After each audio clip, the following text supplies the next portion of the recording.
শুভ সকাল বন্ধুরা। প্রত্যেক দিনের মতো আজকেরও রান্নাঘর থেকে ভিডিওটা শুরু করেছি। আজকের দুপুরবেলা রান্না করেছি এখানে আমি লাউয়ের তরকারি আর হচ্ছে প্রথমে যেটা করলাম ওটা হচ্ছে আমটাকে প্রথমে সিদ্ধ করে রেখে দিয়েছি, একদম মানে ভালোভাবে গলে গিয়েছে সেই পর্যায়ে করে রেখে দিয়েছি। এবারে ওটাকে আমি ফোড়নে দেব। আর এক সাইডে রান্না হচ্ছে এখানে মাংস। গরমকালে আমের খাটাটা খেতে কিন্তু বেশ ভালো লাগে। গরম অবস্থায় আমি খানিকটা চিনিও দিয়েছিলাম, দিয়ে এটাকে ভালো করে চিনিটা গুলে যেতে একটা পাত্রে আমি ঢেলে নিচ্ছি। এটাকে আমি ফোড়নে দেব।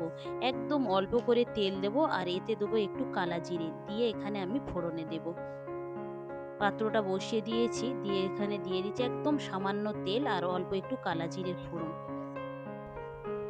গরমকালে এরকম হালকা পাতলাভাবে আমের খাটা রান্না করে খেলেও কিন্তু বেশ ভালো লাগে। এই যে আমার কালা জিরেটা বেশ একটু ভাজা ভাজা হয়ে গেছে, সুন্দর একটা গন্ধ বের হতেই আমি এই আমটা ঢেলে দিয়েছি। এই যে খুব সুন্দর হয়েছিল আমের খাটাটা। রান্না করে এরকমভাবে গরমের সময় আপনারাও কিন্তু খাবেন।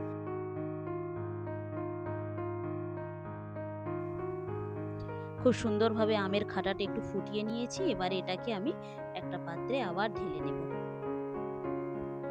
অনেকেই আছে খাটা দিয়ে আবার ভাতও খেতে ভালোবাসে। তবে আমি খাটা দিয়ে ভাত খেতে পারি না। আমি খাটাটা সবার শেষে ভাত খাওয়ার পরে পাত্রে নিয়ে আমি একটু একটু করে খেতে ভালোবাসি। হয়ে গিয়েছে, চলুন এটাকে একটু নামিয়ে নিই এবারে। নিয়ে অন্য যে কাজগুলো আছে বাকি কাজগুলো আমি টুকটুক করে রান্না করছি। আর কাজগুলো বাকি ছিল, সে রান্নার ফাঁকে ফাঁকে আমি একটা একটা করে কাজগুলোকে সেরে নিচ্ছি। থালা বাসন পরিষ্কার করা, ঘর বারান্দা ঝাড়ু দেয়া, তারপরে হচ্ছে গিয়ে জামা কাপড় পরিষ্কার করা। রান্না করছি একবার করে, আসছি আমি কিচেনে, আর বাকি টাইমটা আমি কিন্তু অন্য কাজগুলোকে সব সেরে নিচ্ছি। খুব সুন্দর দেখাচ্ছে, খাটাটা খেতেও কিন্তু বেশ সুন্দর লেগেছিল। সঙ্গে যদি একটু পাঁপড় ভাজা থাকে তাহলে কিন্তু আরও বেশি ভালো লাগে। এই দেখুন আজকের আমার রান্না হয়েছিল এখানে। এখানে হচ্ছে এটা মাংস, আর এখানে হচ্ছে এই যে আমের খাটা, আর এই পাত্রতে আছে লাউয়ের তরকারি। আজকের আমি লাউটা রান্না করেছি কিন্তু লাউয়ের খোসাটা ফেলে দিইনি। অন্যদিন কিন্তু আমি লাউয়ের খোসা দিয়ে আবার একটা তরকারি রান্না করে খাবো। ওই খোসা দিয়ে ওই চচ্চড়ি খেতে কিন্তু বেশ ভালো লাগে।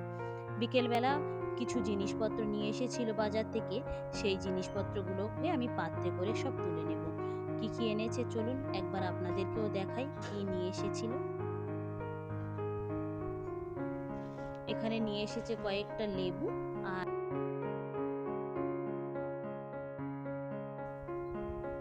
এখানে নিয়ে এসেছে লেবু। আর এই পাত্রতে কি আছে চলুন সেটাও দেখো। এখানে আছে ডালিম।